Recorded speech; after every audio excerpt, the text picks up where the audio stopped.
پورا آپ کے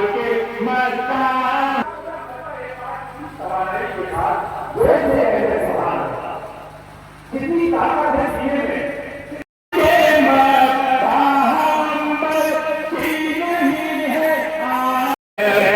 نہ ہو دل سے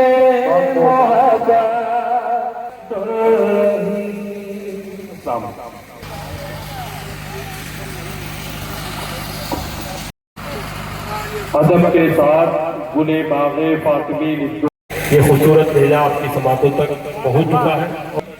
نعت خوانی کا سلسلہ میں روکتا ہوں اور اصل میں تبلیغ ہوا کرتی ہے.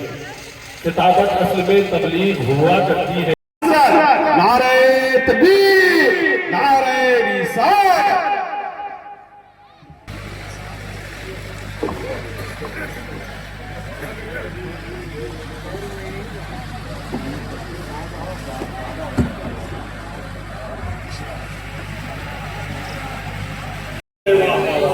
نعرہ تکبیر، نعرہ رسالت، حضرت اسلام. اب بتائیے تو اب جو سرکار نے فرمایا مومن کی ذہانت سے بچو، مومن کی فراست سے بچو. مومن کس سے دیکھتا ہے بولو؟ اللہ کے نور سے دیکھتا ہے. سبحان اللہ. یعنی یہ آنکھ اس کے لیے کچھ بھی نہیں ہے، وہ اللہ کے نور سے دیکھتا ہے. اب وہ قرآن کی آیت نہا لے والا بصیرہ پر ہوتا ہے، وہ یعنی صاحب دل ہوتا ہے، اس کی دل کی آنکھیں کھلی رہتی. بغداد کی سرزمین ہے، ایک مجوسی لبادہ علماء کا پہن لیا، اس نے جبہ و دستار میں ملبوس ہو گیا، اور بغداد کے جتنے چیدہ علماء تھے ان سب کے پاس یہ حدیث لے کر گیا اور پوچھتا تھا اتقوا فراست المؤمن فإنه ينظر بنور اللہ کا مطلب بتاؤ. کیا اتقوا فراست المؤمن فإنه ينظر بنور اللہ کا مطلب بتائیے.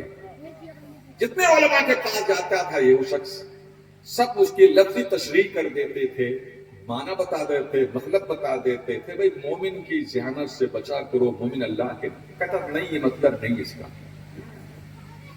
پھر دوسرے کے پاس نہیں اس کا مطلب یہ نہیں ہے، آپ نہیں سمجھتے. ہوتے ہوتے ہوتے ہوتے کئی علماء کے پاس سے گزر گیا وہ. اب حضرت جنید بغدادی کے پاس گیا اور کہا ایک حدیث سمجھ میں نہیں آ رہی، پورے بغداد ٹہل کر آ رہا ہوں، کوئی سمجھا نہیں پا رہا. کہا حدیث پیش کرو، سمجھاؤں گا. المؤمن فإنه ينظر بنور اللہ کا مطلب کیا ہوتا ہے؟ اب حضرت جنید بغدادی جو بڑے پیر کے پیر ہیں فرماتے ہیں بتاؤں مطلب کیا ہے اس کا؟ کہا بتائیے.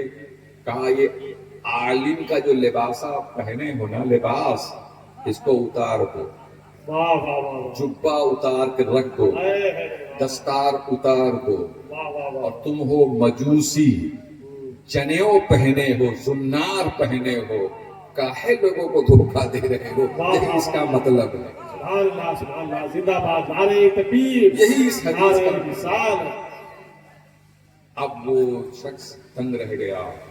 کہا واہ، میں یہی تلاش کر رہا تھا کہ کوئی میرے اندر جو چھپا ہوا میرا کفر ہے وہ بتا دے. اگرچہ میں عالمانہ لباس پہنا ہوں مگر ہو کوئی اللہ کا صاحب بصیرت بندہ جو میرے اندر کی جو کمیاں ہیں وہ ظاہر کر دے. یہی میں مفہوم اس سے اخذ کرنا چاہتا تھا، سو آپ نے بتا دیا. اب کہا کہ اسلام کی حقانیت واضح ہو گئی ہے. آپ مومن صادق ہیں، مومن کامل ہیں. آپ یقیناً آپ اللہ کے نور سے دیکھتے ہیں. اب مجھے اسلام پر مکمل یقین کامل ہو گیا ہے. کلمہ پڑھا دیجیے اور اسلام میں قبول کرتا ہوں. سبحان اللہ، سبحان اللہ. حضرت جنید بغدادی نے کہا پڑھو لا الہ الا اللہ محمد رسول اللہ. اس نے کہا حضرت ایک اعتراض کر سکتا ہوں؟ ورنہ ابھی آپ کہیں ابھی مسلمان کو ابھی اعتراض شروع کر دیا. کہا ہاں کرو. کہا حضرت یہ بتائیے کیا آپ ہی مومن بغداد میں ہیں؟ کیا آپ ہی مومن ہیں بغداد میں؟ آپ کے علاوہ کوئی مومن نہیں ہے، کوئی نہیں پکڑ پایا مجھے۔ اب دیکھیے آج ہم لوگ ہوتے ہیں نا تو پھول غبارہ ہو جاتے ہیں، واہ میں ہی ہوں اکیلے اور کوئی نہیں، میں ہی ہوں اکیلے، بہت پھول غبارہ ہو جاتے، اور شیطان اس پہ اور والا وہ اور اس پہ جو ہے نوک بچہ لگا دیتا، ہاں تمہارے علاوہ کچھ ہے نہیں کوئی، سب بیکار ہے۔ حضرت جنید ہیں، یہ متواضع ہیں، منکسر المزاج ہیں، فرمایا ایسا نہیں ہے جی، بغداد میں بہت مومن ہیں۔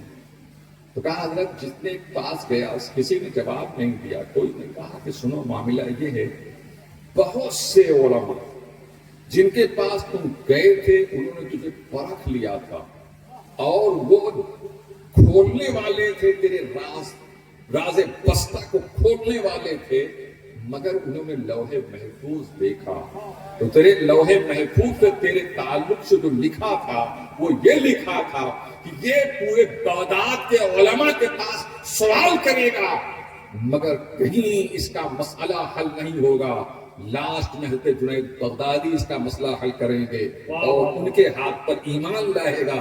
اس لیے سبوں نے جو ہے تیرا راز فاش نہیں کیا، لفظی تشریح کرتے رہ گئے ہیں اللہ اکبر، کیونکہ وہاں لوح محفوظ میں یہ لکھا ہوا تھا، میرے ہاتھ پر تیرا ایمان لکھا ہوا تھا۔ زندہ باد بہت۔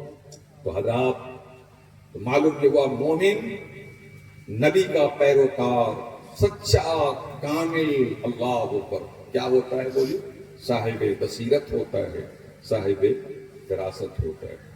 اللہ تبارک تعالی ہم سبوں کو ان اولیاء کرام اور نبی اکرم صلی اللہ علیہ وسلم کا پیروکار بنائے جن کی شان یہ ہے علی صاحب بصیرت اللہ اکبر، اور ان اولیاء کرام کا کی بارگاہ کا دریوزہ گر بنائے یعنی جو صاحب فراست ہوتے ہیں۔ آج مسلمانوں کو صاحب فراست اور صاحب بصیرت ہونے کی ضرورت ہے، اس لیے کہ اقبال کہتے ہیں بے معجزات دنیا میں ابھرتی نہیں قومیں، بے معجزات دنیا میں ابھرتی نہیں قومیں، جو ضرب کلیمی نہیں رکھتا وہ ہنر کیا۔ آج ضرورت ہے کہ ایسے صاحب بصیرت ہوتے، صاحب فراست ہوتے، اسلام کی شان و عظمت میں چار چاند لگ جاتا۔ آج وہ کھینچا لیدر ہو رہی ہے جناب والا، اسلام اور مسلمانوں کی ایسی صحبت نہ آتی۔ اللہ تبارک تعالی ہم سب کو ہدایت عطا فرمائے اور قرآن و سنت کی کما حق و فہم و تفہیم کی اللہ تعالیٰ توفیق عطا فرمائے، اور ہمارے بچے جنہوں نے اس جلسے کا انعقاد کیا ہے اللہ تعالیٰ ان سب کو دین اور دنیا سب کی سہایتوں سرفراز فرمائے، اور بچے جو ہمارے بیکار ہیں اللہ ان کو روزی سے لگا دے، جو بچے تعلیم حاصل کر رہے ہیں اللہ ان کے سینے کو اللہ کو شرح صدر عطا فرما دے، جو پڑھے لکھے محفوظ ہو اور پھر اس کے بعد ان کے روزی روٹی کا انتظام کر دے۔ وآخر دعوانا الحمدللہ رب العالمین۔